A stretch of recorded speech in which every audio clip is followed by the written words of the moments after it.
মাত্র কয়েকটা দিন বিদ্যার অধিষ্ঠাত্রী দেবী মা সরস্বতী আসছেন, বীণাপাণি আসছেন এবং আর মাত্র কয়েকটা দিন বাকি রয়েছে। বাগদেবীর আরাধনায় মেতে উঠেছে একেবারে গোটা দেশ এবং শেষ মুহূর্তের প্রস্তুতি চলছে। যে ছবিটা দেখতে পাচ্ছেন শ্রীভূমির, সেখানে মাটির গন্ধে ভরা শিল্পালয়গুলিতে নিখুঁত যত্নে গড়ে উঠছে বিদ্যার দেবী সরস্বতীর প্রতিমা। সকাল থেকে ব্যস্ত মৃৎশিল্পীরা, মায়ের মুখে অভিব্যক্তি, বীণা, বই থেকে শুরু করে হাঁস, প্রতিটি উপকরণে ফুটে উঠছে সূক্ষ্ম কারুকার্য, শিল্পীর নিখুঁত হাতের ছোঁয়া। একাগ্র চিত্তে প্রতিমার অন্তিম পরশ দিতে ব্যস্ত মৃৎশিল্পীরা। বাগদেবীর আরাধনায় মেতে উঠেছে শ্রীভূমি। সেখানকার ছবি দেখতে পাচ্ছেন আপনারা। অপূর্ব সুন্দর মাতৃ প্রতিমা সেজে উঠছে একেবারে শেষ মুহূর্তের কুমোরের তুলির টানে। শেষ মুহূর্তে মাতৃ প্রতিমা মৃৎশিল্পের তুলির টানে সেজে উঠছে, সেই মৃৎশিল্পীদের তুলির টান দেখতে পাচ্ছেন। শেষ মুহূর্তে চলছে কারুকার্য। আমরা দেখিয়েছিলাম গতকাল ইআই প্রতিমা এবং কোথাও কোথাও দেখতে পাচ্ছি সেই প্রতিমা কোথাও বা ফুটে উঠেছে একেবারে তদানীন্তন সেই মাতৃ প্রতিমা, তদানীন্তন মা সরস্বতী সে ছবি। এবং মা সরস্বতীর পুজো মানে কিন্তু সেই একদিনের পড়াশোনা বন্ধ থেকে শুরু করে গোটা বছরের অপেক্ষা, ঘুরতে যাওয়া, খাওয়া দাওয়া, সমস্ত কিছু মিলেমিশে একাকার। আর মাত্র একটি দিন বাকি।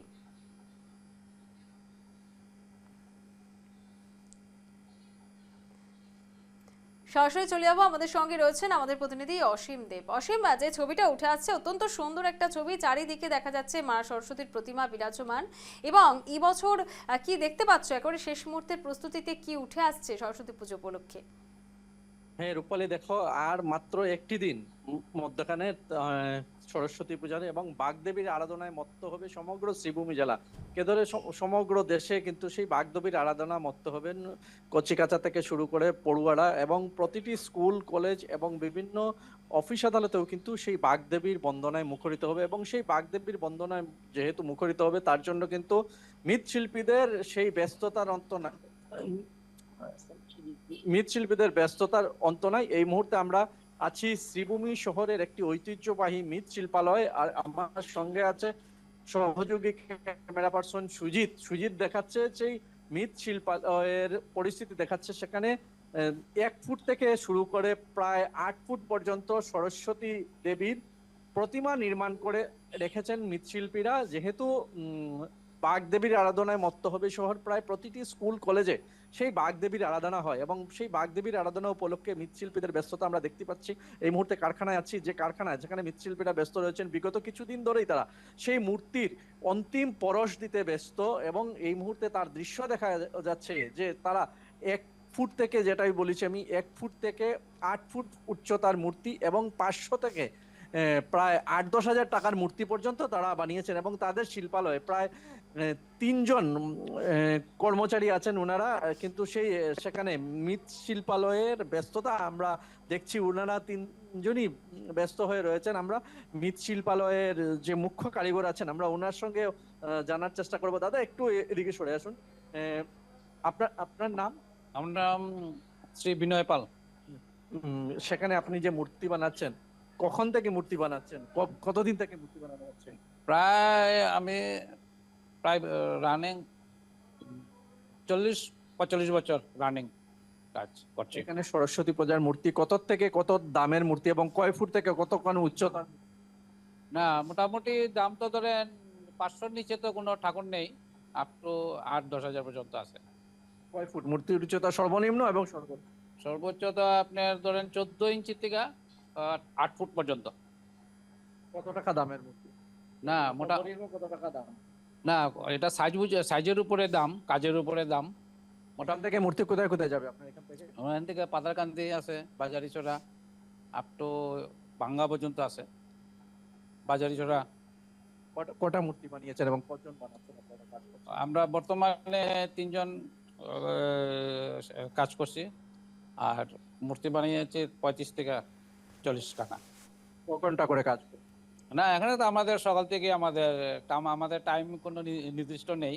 মোটামুটি আমরা সকাল 8টা থেকে রাত্র 12টা-2টা পর্যন্ত করি। সেখান থেকে মূর্তি প্রতিটি স্কুল বা কলেজে কখন থেকে যাওয়া শুরু হবে? না, আগামী কালকে 22 তারিখ থেকে শুরু হবে। ধন্যবাদ আপনাকে। এই মুহূর্তে শ্যামাশ্রী, দেখো আমরা যে কারখানায় আছি সেই কারখানায় মূর্তির দৃশ্য আমরা আরো চেষ্টা করছি মূর্তি কিছু দেখানোর জন্য, যেখানে অনেকগুলো মূর্তি বানিয়ে রেখেছেন ওনারা এবং কারিগররা সেখানে কাজ করছেন, তার দৃশ্য দেখাচ্ছে ক্যামেরা পার্সন সুজিত।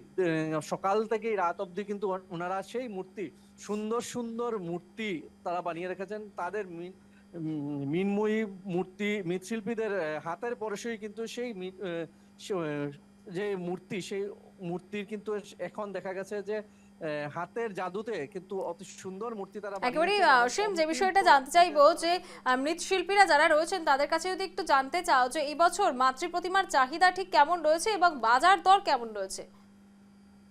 নিশ্চয়ই শ্যামাশ্রী, আমরা জানতে চাইবো যে এই যে এবারের যে মূর্তি, সেই মূর্তি শিল্পের যে চাহিদা, বাজার চাহিদা এবং বাজার দর সম্পর্কে আমরা জানতে চাইবো ওনাদের কাছ থেকে।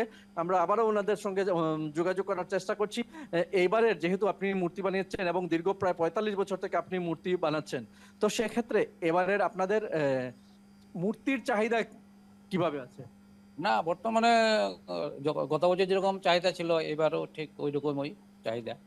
দেখা গেছে, তারপরেও দেখা গেছে যে সরস্বতী পূজাটা আপনাদের হিসাব অনুযায়ী যে সরস্বতী পূজা দিন দিন বাড়ছে না কমছে?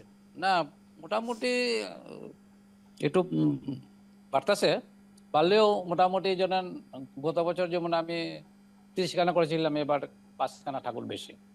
আর রেটের তুলনাটা কি হচ্ছে? গতবারের তুলনায় রেট গুলো বেড়েছে কি? না, রেট মোটামুটি সমানই আছে। জিনিসপত্রের দামের ক্ষেত্রে কি না, ধরনের আপনার? জিনিসপত্রের দামটা একটু বেশি। বর্তমান কাঠের যে দাম বাড়তেছে, তো বর্তমান সরকারের কাছে আমার বিনতি অনুরোধ যে ফরেস্ট ডিপার্টমেন্টের যে মন্ত্রী, সরকারের কাছে আমার আবেদন যে কাঠের দামটা যাতে ক্রমশ আগামী বছরে যাতে কম হয়, সরকারের কাছে আমার বিনতি অনুরোধ। যেহেতু সেখানে যে এই র ম্যাটেরিয়ালস, কাঁচামালের যেগুলো যেহেতু মূল্য বৃদ্ধি হচ্ছে, সেই ক্ষেত্রে আপনাদের মুনাফার ক্ষেত্রে কতটা প্রভাব পড়েছে তা? এমনি খুব একটা বাড়ে নাই, তবু কাস্টমারের উপরে আমরা নির্ভর কইরা কাজ করছি। অসীম, এআই হ্যাঁ, কিউট দেখো প্রতিমা এবার একবারে ছড়িয়ে গেছে গোটা বাজার জুড়ে, সেক্ষেত্রে কতটা প্রভাব ফেলেছে নর্মাল যারা মাতৃশিল্পী রয়েছে তাদের উপর? দেখুন, এবার দেখা যাচ্ছে যে এআই প্রতিমা বাজারে ছাপিয়ে গেছে। এআই প্রতিমা, তো এই এআই এর যুগ যেহেতু হয়েছে এবং এআই প্রতিমা ছাপিয়ে গেছে, তো সেক্ষেত্রে আপনাদের ক্ষেত্রে কতটুকু প্রভাব পড়েছে এটা ব্যবসার ক্ষেত্রে? না, আমাদের খুব একটা ইয়ে পড়ে নাই, বর্তমান যে লেভেলে আমরা কাজ করতে কইরা যাচ্ছি ওইভাবেই আছে। সমাজসী, নিশ্চয়ই শুনতে পাচ্ছ যে এআই এর প্রভাব কিন্তু এই মুহূর্তে কিন্তু সেখানে পড়েনি বলে ওনারা দাবি করছেন। কিন্তু তারপরেও দেখা গেছে যেহেতু সরস্বতী পূজার র মূর্তি বানানোর ক্ষেত্রে র মেটেরিয়ালস এর অভাব এবং সেগুলোর দাম বেড়ে গেছে, তারপরেও কিন্তু ওনারা মূর্তি বানিয়ে যাচ্ছেন এবং ওনাদের কথা হচ্ছে এখানে প্রায় প্রতিটি ঘরেই কিন্তু সরস্বতী দেবীর মূর্তি বানানো, বা প্রতিটি স্কুলেই পূজা হয়, প্রতিজনের ঘরে ঘরে, প্রত্যেক ছাত্রের ঘরে ঘরে সরস্বতীর আরাধনা করা হয়। তার জন্য কিন্তু মূর্তির চাহিদাও কিন্তু অন্যবারের তুলনায় এবার সামান্য হলেও কিন্তু বেড়েছে। সমাজ, একেবারে অনেক ধন্যবাদ অসীম। এতক্ষণ আমাদের সঙ্গে সরাসরি ছিলেন শ্রীভূমি থেকে আমাদের প্রতিনিধি অসীম দেব। এবং বিদ্যার অধিষ্ঠাত্রী দেবী মা সরস্বতী পুজোর আর মাত্র একদিন বাকি, বাগদেবীর আরাধনায় মেতে উঠেছে শ্রীভূমি। এই উপলক্ষে শ্রীভূমির বিভিন্ন শিল্পালয়ে চূড়ান্ত ব্যস্ততা, শেষ মুহূর্তের ব্যস্ততা, মাটির গন্ধে ভরা শিল্পালয়গুলিতে নিখুঁত যত্নে গড়ে উঠছে বিদ্যার দেবী সরস্বতী প্রতিমা। সকাল থেকে গভীর রাত পর্যন্ত একাগ্র চিত্তে প্রতিমার অন্তিম পরশ দিতে ব্যস্ত মৃৎশিল্পীরা। মায়ের মুখের অভিব্যক্তি, বীণা, বই থেকে শুরু করে হাঁস, প্রতিটি উপকরণেই ফুটে উঠছে সূক্ষ্ম কারুকার্য আর শিল্পীর নিখুঁত হাতের ছোঁয়া।